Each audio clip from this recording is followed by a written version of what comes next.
Hello, I am Nova StarCraft and I'm bringing you a game against this Zerg player. Here I am over here. And the reason I'm bringing you this game is because I'm demonstrating a very interesting carrier Protoss versus Zerg, which I learnt, which was inspired by WhiteRa. And I did a video of this recently, and in that video I promised that I'd do it better.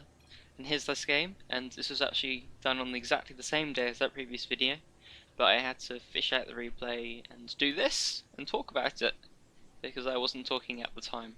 I was concentrating and I was in all serious ladder mode. So there we go. So let's introduce the players. In the left we have Unreal, which sounds like Unreal, but it isn't quite Unreal, and from this DP clan, so don't know what that means. Something about no, nothing beginning with TP. DP. Please comment something beginning with DP. I have no idea what that could mean. Anyway, and in the right hand side it is me. Hello.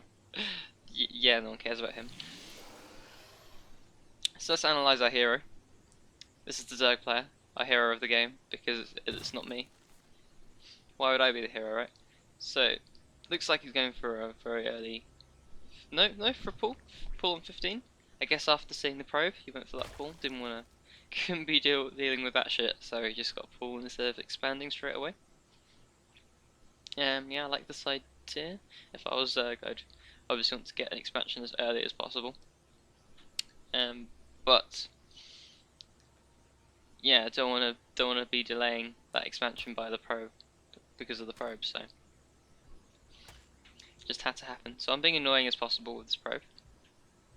Like individually microing all the clicks, but unfortunately this happened, and I think I was one hex off to block this fully. Unfortunate. So I'm going for a Nexus first. I always go for a Nexus first. If I play someone on ladder who's seen this, I'm going to get screwed over, but who cares? And because that's very unlikely. And I go for you can go for a Nexus first, like every time. That's because any pull earlier than 14 is going to shut this down, but 14 pull or later, you can't get lings out fast enough to get in before you can wall off fully with a cannon. So you can get lings, if with a 14 pull you can get lings here before the cannon finishes, but as a Protoss you can wall off with a gateway, maybe a pylon gateway. I think that's how you wall off on this map.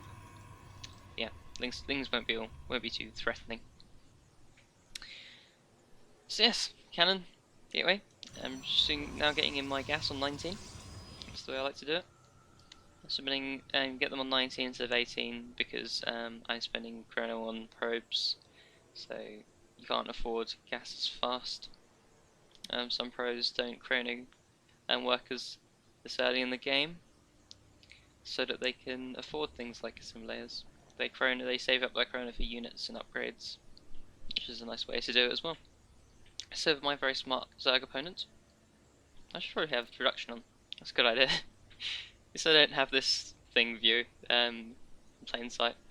The length of the game. I often have the game length on because I'm stupid. Anyway, he's checking for proxy pylons. I don't have any of this, so this is all in vain, but good to be sure. Gives him some security, helps him sleep at night. Expansion finishing up, so these are nicely timed expansions. Queen coming in. So and the opponent I'm playing here is actually in Masters, a Master level player, and he's higher ranked than the player that I played in the previous game. So I'm not just doing a stupid unranked game so that I can show off my build. This just happened to come up in a session of ladder. I think I played 7 games that day. So I'm just going to try and weaken this here queen. And then you think, why would I do this instead of killing some Zerglings? Why did I just somewhat weaken this queen? It's because I'm going for an oracle, proxy oracle. That was a really nice timing, I'm happy with that. And this oracle is going to be, well, I usually send it to the main first. Try and kill for queen. If there's a spore there, I'll probably come down to here. And if this is weakened, Oracle's going to have an easier time killing it off. Quite simple. I probably should send the Oracle straight here now this is weakened, but I think, let's have a look. I haven't set my rally point up yet, but I think I send it to the main. I think I do remember doing that. So I've got one sentry. I made one zealot and one sentry out of this, and that's all. Because I'm going to be getting a WhiteRa after my Oracle, and that's going to help my sentry defend. And the WhiteRa is going to clear out this base, or this base, so that I can expand. And if I'm feeling clever, like WhiteRa does in the game, I actually saw of him doing this style. And WhiteRa puts a cannon down here, using the power from a pylon up here, and then takes this base. But I personally don't like this base because of these big open areas, whereas in this base you can just wall this off. You can partially wall this off, and it's nice and easy to defend. I think that's more consistent with being an air, going for an air style. If you can just fully wall things off, because air units can just fly over the wall. Easy stuff. So Oracle's coming in. Very tense. Oracles look really silly actually. This guy. Weird how he can fly at all. And spores aren't quite done, so this Oracle's, yep. Shouldn't misclick on the drone. Oracles can kill a queen, oftentimes. Yep. I'm gonna get a few extra drone kills before the spore finishes. Got 4 drone kills, 6 drone kills, and a queen. So that's good. And I would say that's paid for itself, considering all of these spores that the Zerg player has been forced to make to defend all of these expansions. So I have my first WhiteRa out. I'm getting another one in. As soon as my WhiteRa pops, I get these things, get these toys. Or maybe it's when halfway through the production of the first WhiteRa again. Can't quite remember now. But yeah, I get these 2 extra structures. So this is the carrier producing device with an upgrade. And these are the carrying. Okay, let's rephrase this. These are the carrier producing devices, and these are the carrier enabling devices. But there's one of them. I think that makes sense.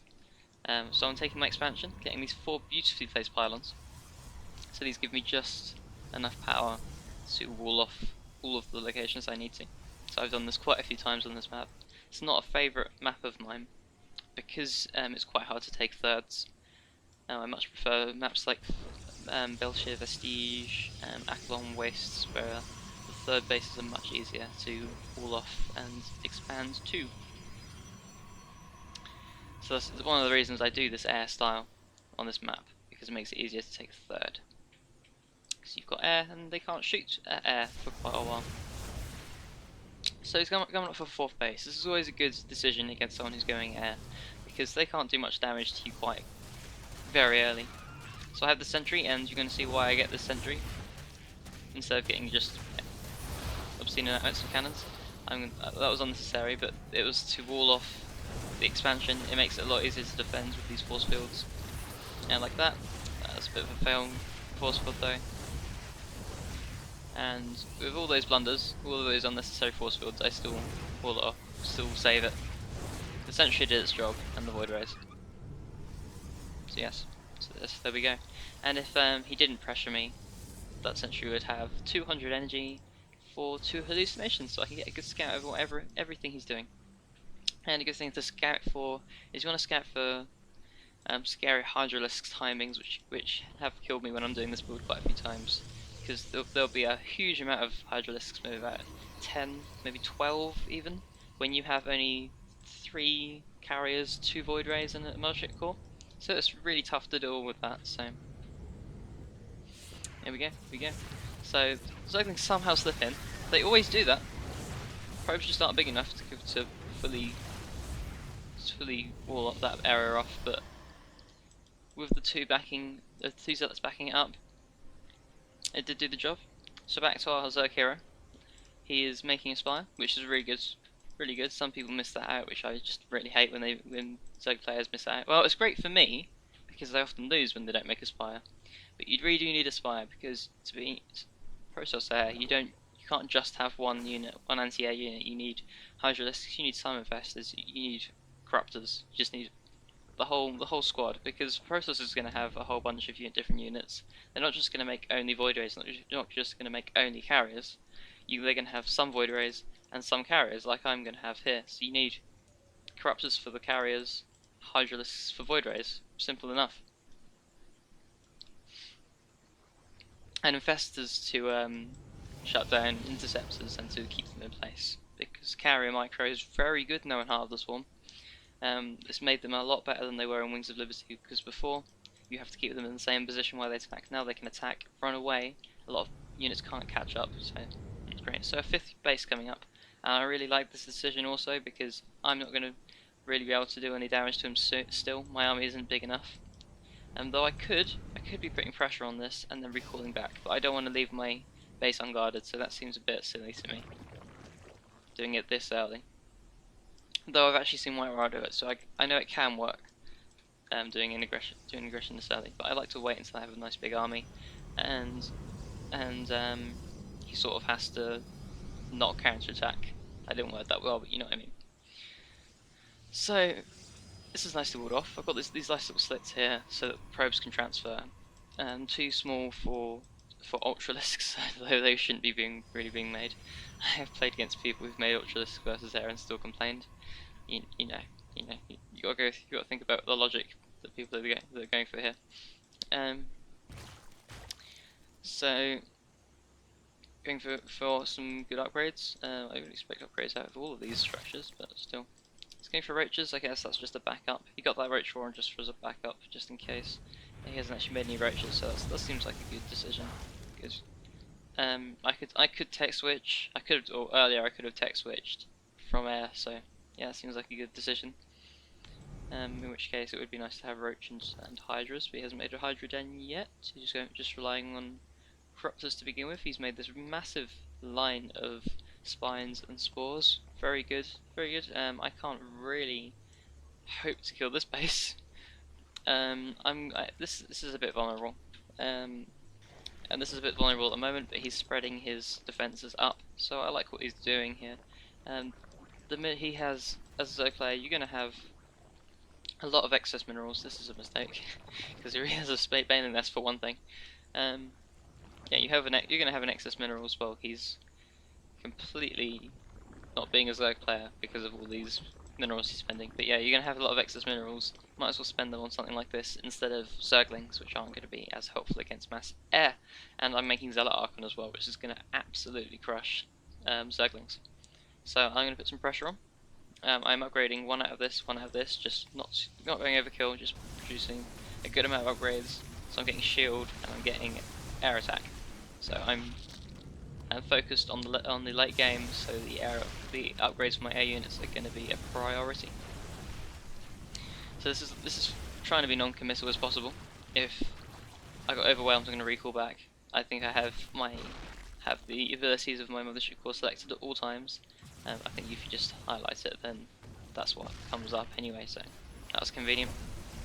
But even if I have iTemplar, which I think take priority over the mothership core abilities, I'm going to have that selected, the mothership core selected, so that I'm primed and ready to recall. So I'm denying this base. 4th base going down. Or was that the 5th base? Yeah, I think 5th base going down. But he has 5 more, and I'm on 4, so I really want to kill one more. And my opponent is getting getting ready into a position. He's just got his infestors out, so this was very good timing for me. Infestors, the composition he has now is very good for dealing with my army. He's only missing some hydras, but I think he's happy with what he's got here. Yeah, very good composition from him.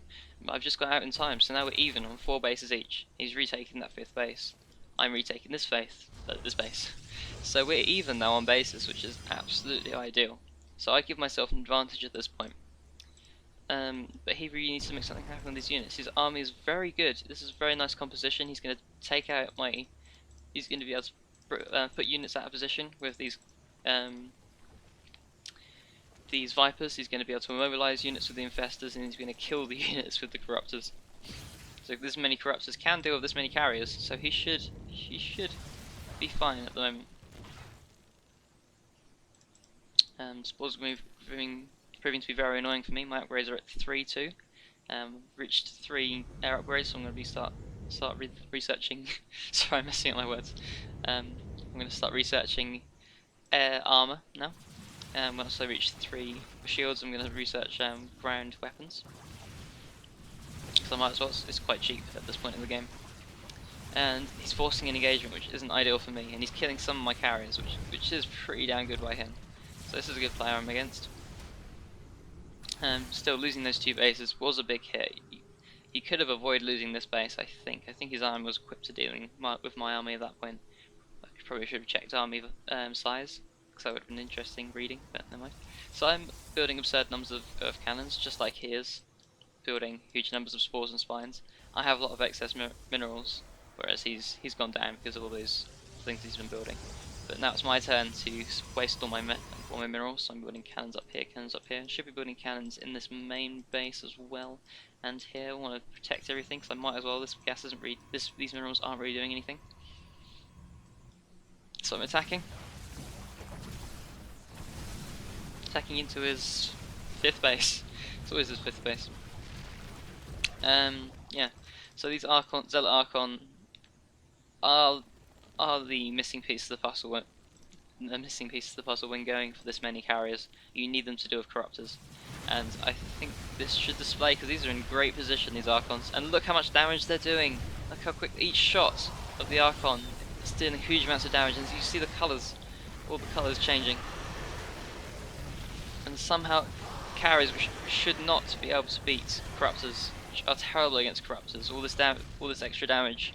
20 damage versus massive, that doesn't seem like huge numbers, but that is quite a lot of damage versus massive.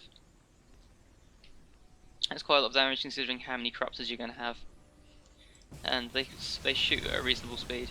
So, and yes, this army of mainly carriers has defeated the corruptors because of these just few Archons. Look how many kills they've got, and a lot of them are going to be corruptors there, so yes.